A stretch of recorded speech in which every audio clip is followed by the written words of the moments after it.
জানিয়ে দিব এই মুহূর্তে পাওয়া সর্বশেষ বাংলা সংবাদ। শুরুতেই শিরোনাম। আওয়ামী লীগকে কর্মসূচির অনুমতি দিচ্ছে না সরকার। এরপরে জানাবো জাতীয় সংসদের নির্বাচনের দাবিতে ইউনূস সরকারের বিরুদ্ধে আন্দোলনের বার্তা দিল বিএনপি। এদিকে বাংলাদেশের কথার টোন আলাদা হবে, নয়াদিল্লিতে বিএসএফ ও বিজিবি বৈঠক নিয়ে ডক্টর ইউনূসের মন্তব্য। এরপরেই জানাবো দাবি আদায়ের অস্ত্র, রাজধানীর সড়ক দুর্ভোগে নগরবাসী। এবং সর্বশেষ জানিয়ে দিব মানুষের প্রত্যাশা অনুযায়ী দেশ চলছে না বলে বিএনপি নেতা দুদুর হুঁশিয়ারি বার্তা। শুনছিলেন সংবাদ শিরোনাম, এবারে বিস্তারিত। নির্বাচন তো দূরের কথা, আওয়ামী লীগকে বাংলাদেশে কোনো রাজনৈতিক কর্মসূচিও পালন করতে দেওয়া হবে না বলে প্রধান উপদেষ্টা ডক্টর ইউনূসের প্রেস সচিব শফিকুল আলমের হুঁশিয়ারি বার্তা। তিনি বলেন, তাদের আগে বিচারের মুখোমুখি করতে হবে, ততদিন কোনো কর্মসূচি করতে দেওয়া হবে না। এটা সরকারের স্পষ্ট অবস্থান। দিন কয়েক আগে এই আলম জানিয়েছিলেন, আগামী নির্বাচনে দেশের সাবেক শাসক দল আওয়ামী লীগকে অংশ নিতে দেওয়া হবে না। তাদের বিরুদ্ধে স্বৈরাচার ও গণহত্যার বিচারের পরেই নির্বাচনে অংশ নেওয়ার বিষয়টি বিবেচনা করা হবে। ৫ আগস্টের পর শেখ হাসিনা দেশ ছাড়ার পর নতুন সরকারের সমর্থক বাহিনী আওয়ামী লীগের বহু নেতাকে মারধর, এমনকি খুনও করেছে। সাবেক শাসক দলের নেতাকর্মীদের আক্রমণ করা হয়েছে, পিটিয়ে মারা হচ্ছে জনরোষের অজুহাত দেখিয়ে বলে মন্তব্য করেছে ভারতের পত্রিকা। তারা বলে, দোষীদের বিচারের বদলে এই কাজকে প্রশ্রয় দিয়েছেন ইউনূস সরকারের কর্ত ব্যক্তিরা। আওয়ামী লীগের হাজার হাজার নেতাকর্মী সমর্থকদের হেনস্থার জন্য ভিত্তিহীন মামলায় আসামি করা হয়েছে। দলের বহু নেতাকর্মী প্রাণ বাঁচাতে ঘর ও দেশ ছাড়া। এই পরিস্থিতিতে অন্তর্বর্তী সরকারের উপরে চাপ বাড়ানোর পাশাপাশি অস্তিত্বের প্রমাণ দিতে ফেব্রুয়ারির প্রথম দিনটি থেকে 18 তারিখ পর্যন্ত পরপর কর্মসূচির ঘোষণা করেছে আওয়ামী নেতৃত্ব। 1 থেকে 5 ফেব্রুয়ারির প্রচারপত্র বিলি, 6 তারিখে প্রতিবাদ মিছিল ও সমাবেশ, 10 তারিখে বিক্ষোভ মিছিল, 16 তারিখ অবরোধ কর্মসূচির পরে 18 ফেব্রুয়ারি দেশজুড়ে সর্বাত্মক হরতালের ডাক দেওয়া হয়। জাতীয় সংসদের নির্বাচনের দাবিতে ইউনূস সরকারের বিরুদ্ধে আন্দোলনের বার্তা দিলেন খালেদার বিএনপি। জাতীয় সংসদ নির্বাচন আয়োজনের ক্ষেত্রে তালবাহানার অভিযোগ তুলে বাংলাদেশের প্রাক্তন প্রধানমন্ত্রী খালেদা জিয়ার দল বিএনপি আবার মোহাম্মদ ইউনূসের নেতৃত্বাধীন অন্তর্বর্তী সরকারের বিরুদ্ধে আন্দোলনের হুঁশিয়ারি দিয়েছে।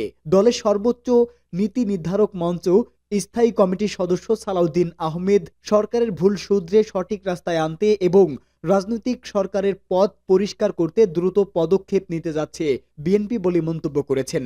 তাদের দলের এই পদক্ষেপকে আন্দোলনও বলা যেতে পারে বলে জানিয়েছেন সালাউদ্দিন। বিএনপি মহাসচিব মির্জা ফখরুল ইসলাম আলমগীর গত ডিসেম্বরে ইউনূস সরকারকে বেঁধে দিয়েছিল, 5 আগস্ট আপনারা যেমন রাস্তায় নেমেছিলেন, আবারও ঐক্যবদ্ধ হয়ে রাস্তায় নামতে হবে। ভোটের অধিকার, ভাতের অধিকার আদায়ের জন্য এবং ন্যায় বিচার পাওয়ার জন্য রাস্তায় নামতে হবে।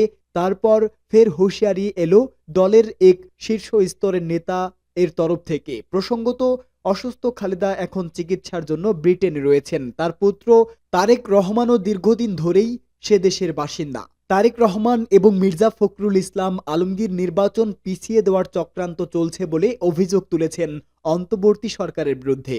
তারা বলেছেন, এই সরকার যদি নির্বাচন নিয়ে তালবাহানা করে তাহলে বিএনপি আবারও আন্দোলনে নেমে পড়বে।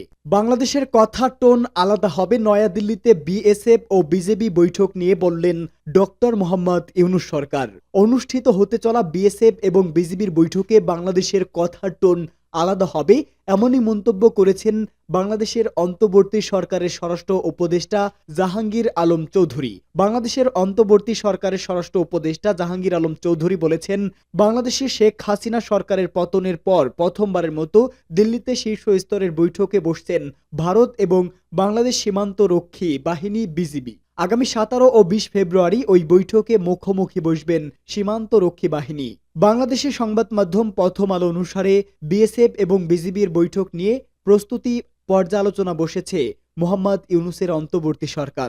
বিভিন্ন মন্ত্রকের প্রতিনিধিদের নিয়ে বাংলাদেশের সচিবালয়ের ওই বৈঠকে বিভিন্ন বিষয় নিয়ে আলোচনা হয়। বৈঠক শেষে বাংলাদেশের স্বরাষ্ট্র উপদেষ্টাকে প্রশ্ন করা হয়, এবারের বৈঠকে নতুনত্ব থাকছে কিনা। জবাবে তিনি বলেন, নতুনত্ব কোনটা চাইছেন?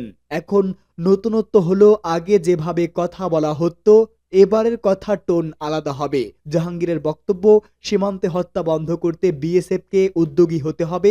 এছাড়া সীমান্ত এলাকা নিয়ে ফেন্সিডিল সহ অন্যান্য মাদক পাচার এবং অবৈধ অনুপ্রবেশের বিষয় নিয়েও তারা বিএসএফের সঙ্গে বৈঠকে আলোচনা করতে চান। দাবি আদায়ের অস্ত্র রাজধানীর সড়ক, দুর্ভোগে নগরবাসী। ছাত্র জনতার আন্দোলনের মুখে শেখ হাসিনা সরকারের পতনের পর দাবি আদায়ের নগরীতে পরিণত হয়েছে রাজধানী ঢাকা। যত দিন যাচ্ছে ততই বাড়ছে দাবি আদায়ের আন্দোলন। সেই আন্দোলনে রাজধানীতে যানজট লেগেই থাকছে। এতে দুর্ভোগে পড়তে হচ্ছে নগরবাসীকে, কারণ দাবি আদায়ে সবাই রাজপথকেই বেছে নিচ্ছেন। তবে সম্প্রতি রাজধানীতে হওয়া সব আন্দোলন যে অযৌক্তিক তাও বলা যাবে না। তবে কিছু আন্দোলন রাজপথে না করে আলোচনার মাধ্যমেই সমাধান সম্ভব বলেও মত দিয়েছে বিশেষজ্ঞরা। তাদের মতে এভাবে চলতে থাকলে নতুন ইস্যুতে অনেকেই মাঠে নামার সুযোগ পাবে। তাই রাজপথে নামার আগে দাবি যৌক্তিক ও বিবেচনা সম্ভব হলে তা সমাধান করতে হবে, নয়তো এই প্রবণতা বাড়তেই থাকবে। জানা গেছে চলতি মাসে ইবতেদায়ী মাদ্রাসা জাতীয়করণের দাবিতে আন্দোলনে নামেন ইবতেদায়ী মাদ্রাসার শিক্ষকেরা। তারা প্রথম দিকে প্রেস ক্লাবের সামনে এবং পরে শাহবাগে অবস্থান নিয়ে আন্দোলন করতে থাকেন। রাস্তা অবরোধ করে আন্দোলন করায় ওই রাস্তায় জনদুর্ভোগে পড়েন নগরবাসী। দাবি আদায় না হওয়া পর্যন্ত তারা প্রধান উপদেষ্টার কার্যালয়ের দিকে যাওয়ার চেষ্টা করলে পুলিশ তাতে বাধা দেয় এবং লাঠিচার্জ করে। পরে বিষয়টি নিয়ে নানা সমালোচনা হয়। তারপরেই ইবতেদায়ী শিক্ষকদের দাবি মেনে নেয় অন্তর্বর্তী সরকার। তারপর তারা রাস্তা ছেড়ে দেন। এদিকে মূল বেতনের সঙ্গে রানিং অ্যালাউন্স যোগ করে পেনশন এবং অনুষতিক সুবিধা দেওয়ার দাবিতে দীর্ঘদিন ধরেই আন্দোলন করে আসছিলেন রেলের রানিং স্টাফরা। এই রানিং স্টাফরা হলেন গার্ড, ট্রেন চালক, সহকারী চালক ও টিকিট পরিদর্শক।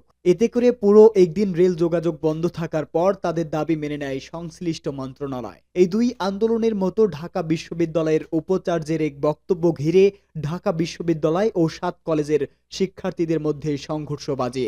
এতে করেও রাস্তা অবরোধের কারণে যানজটের সৃষ্টি হয়। এভাবেই নতুন নতুন আন্দোলনের মধ্যে পড়তে হচ্ছে অন্তর্বর্তী সরকারকে। আর এতে করেই সুযোগে মাথাচাড়া দিয়ে উঠছেন অবৈধ আওয়ামী ফ্যাসিস্ট সরকারের কর্মী সমর্থকেরা। মানুষের প্রত্যাশা অনুযায়ী দেশ চলছে না বলে বিএনপি নেতা দুদুর মন্তব্য। বাংলাদেশ এখন ষড়যন্ত্রের জালের মধ্যে আটকে গেছে। মানুষের প্রত্যাশা অনুযায়ী দেশ চলছে না বলেও মন্তব্য করেছেন বিএনপির ভাইস চেয়ারম্যান শামসুজ্জামান দুদু। জাতীয় প্রেস ক্লাবের সামনে এক কর্মসূচিতে তিনি এই মন্তব্য করেন। শামসুজ্জামান দুদু বলেন, বাংলাদেশ হাসিনা মুক্ত হওয়ার পর মানুষের যে প্রত্যাশা ছিল, মানুষ নির্বিঘ্নে বসবাস করবে, লুটেরাদের হাত থেকে দেশ রক্ষা পাবে এবং আইন শৃঙ্খলা বাহিনী মানুষের নিরাপত্তা নিশ্চিত করবে, প্রশাসন মানুষকে সহায়তা করবে। কিন্তু গত ৬ মাসে বাংলাদেশ যেভাবে চলছে, যেভাবে এগোচ্ছে, ক্রমেই পরিস্থিতি জটিল থেকে জটিলতর হচ্ছে। মানুষের প্রত্যাশা অনুযায়ী বাংলাদেশ চলছে না। তিনি বলেন, বাজার ব্যবস্থায় যে সিন্ডিকেট শেখ হাসিনার সময় নিয়ন্ত্রণ করত, প্রতিটি নিত্য প্রয়োজনীয় দ্রব্যের দাম যেভাবে অস্বাভাবিকভাবে বেড়েছিল, এখনো দ্রব্যমূল্য বেড়ে যাচ্ছে। এই অবস্থায় এই অন্তর্বর্তী সরকারকে বলবো, দ্রব্যমূল্য নিয়ন্ত্রণ করুন, যেন সীমিত আয়ের মানুষ জীবন যাপন করতে পারে, সেই পদক্ষেপ গ্রহণ করুন। বিএনপির ভাইস চেয়ারম্যান বলেন, বাংলাদেশ এখন যে ষড়যন্ত্রের জালের মধ্যে আটকে গেছে, সেই জাল ছিঁড়ে ফেলতে হবে। সেই জাল ছিঁড়তে হলে কঠিন এবং কঠোর রাজনৈতিক নেতৃত্ব প্রয়োজন। আর এই রাজনৈতিক নেতৃত্ব প্রতিষ্ঠা করার জন্য মানুষের সমষ্টিগত একটি সরকার দরকার। এই সরকার যদি আমাদের প্রতিষ্ঠা করতে হয়, তাহলে মানুষের ভোটের অধিকার ফিরিয়ে দিতে হবে। শামসুজ্জামান দুদু বলেন, মানুষ তার পছন্দের দলের প্রার্থীকে নির্বিঘ্নে যেন ভোট দিতে পারে, এটিই হচ্ছে এই মুহূর্তে সবচেয়ে জরুরি কাজ। কোন সরকারের পেছনে যদি জনগণ থাকে, দেশবাসী থাকে, তাহলে সেই সরকারের পক্ষে কঠিন সিদ্ধান্ত গ্রহণ করা সম্ভব এবং সেটি কার্যকর করাও সম্ভব।